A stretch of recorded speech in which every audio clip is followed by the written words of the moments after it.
আদর্শ পরিবর্তন হয় নাই যতক্ষণ পর্যন্ত আল্লাহকে ভয় করে, আল্লাহর সামনে হিসাব দিতে হবে।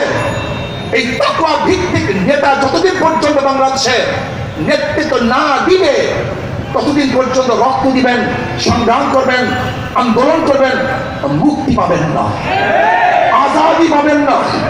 এই জন্য বারবার উদাহরণ দেই, একজনের নাম এ, একজনের নাম বি, একজনের নাম সি। কেন বলিস?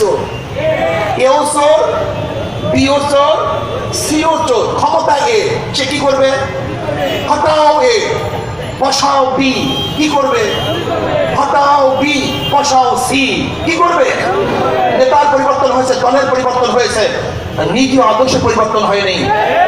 আমাকে সাংবাদিকরা প্রশ্ন করেছেন যে হুজুর, একই দল বা একই নেতা, একই প্রাইম মিনিস্টার কত বছর দেখতে চান? 2 বছর না 1 বছর না 5 বছর না তারও মেয়াদি বেশি?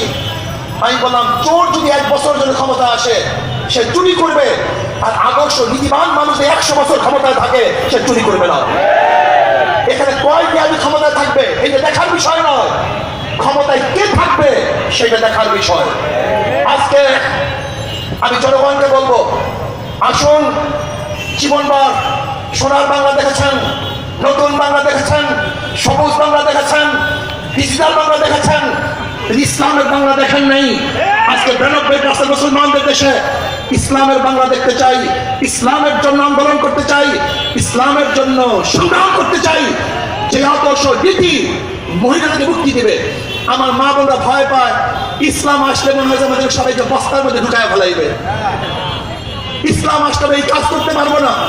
মূল সমস্যা আসলে ইসলামের দুশ্মনেরা ইসলাম ভীতি আমাদের মধ্যে সৃষ্টি করেছে।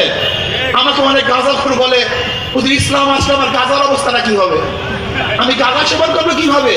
আমি বললাম, কোনো সমস্যা নাই, কোনো সমস্যা, তুমি এমনিতেই গাঁজা খাবা না। তাহলে কি বলেন আপনি? বলে দেখো, মসজিদে গিয়ে তুমি গাঁজা সেবন করতে পারবা?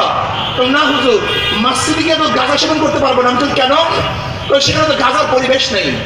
আমি বললাম, ঠিক ইসলাম ক্ষমতা আসলে গোটা বাংলাদেশকে এমন এক পরিবেশ সৃষ্টি করা হবে যেখানে গাঁজাখোর গাঁজা খাবে না,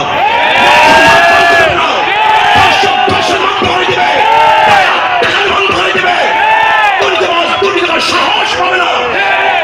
বাংলাদেশ করতে পারি তাহলে মানুষ মুক্তি পাবে, শান্তি পাবে, প্রত্যেকটা মানুষের অধিকার ফিরে পাবে।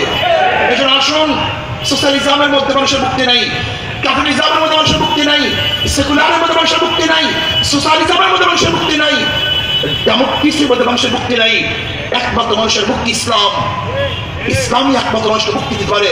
Socrates, Plato, Aristotle, Montesquieu, Rousseau আর কার্ল মার্কস মৌসুমী আদর্শ মানুষকে মুক্তি দিতে পারে না।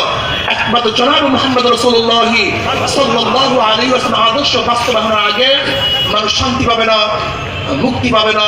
আসুন, আগামী দেশ ইসলামের পক্ষের দেশ, আগামী শাসন হবে ইসলামী শাসন, যে শাসনের মধ্যে শুধু মানুষ নয় গোটা মাখলুকাত শান্তি পাবে। আল্লাহ আমাকে এবং আমাদের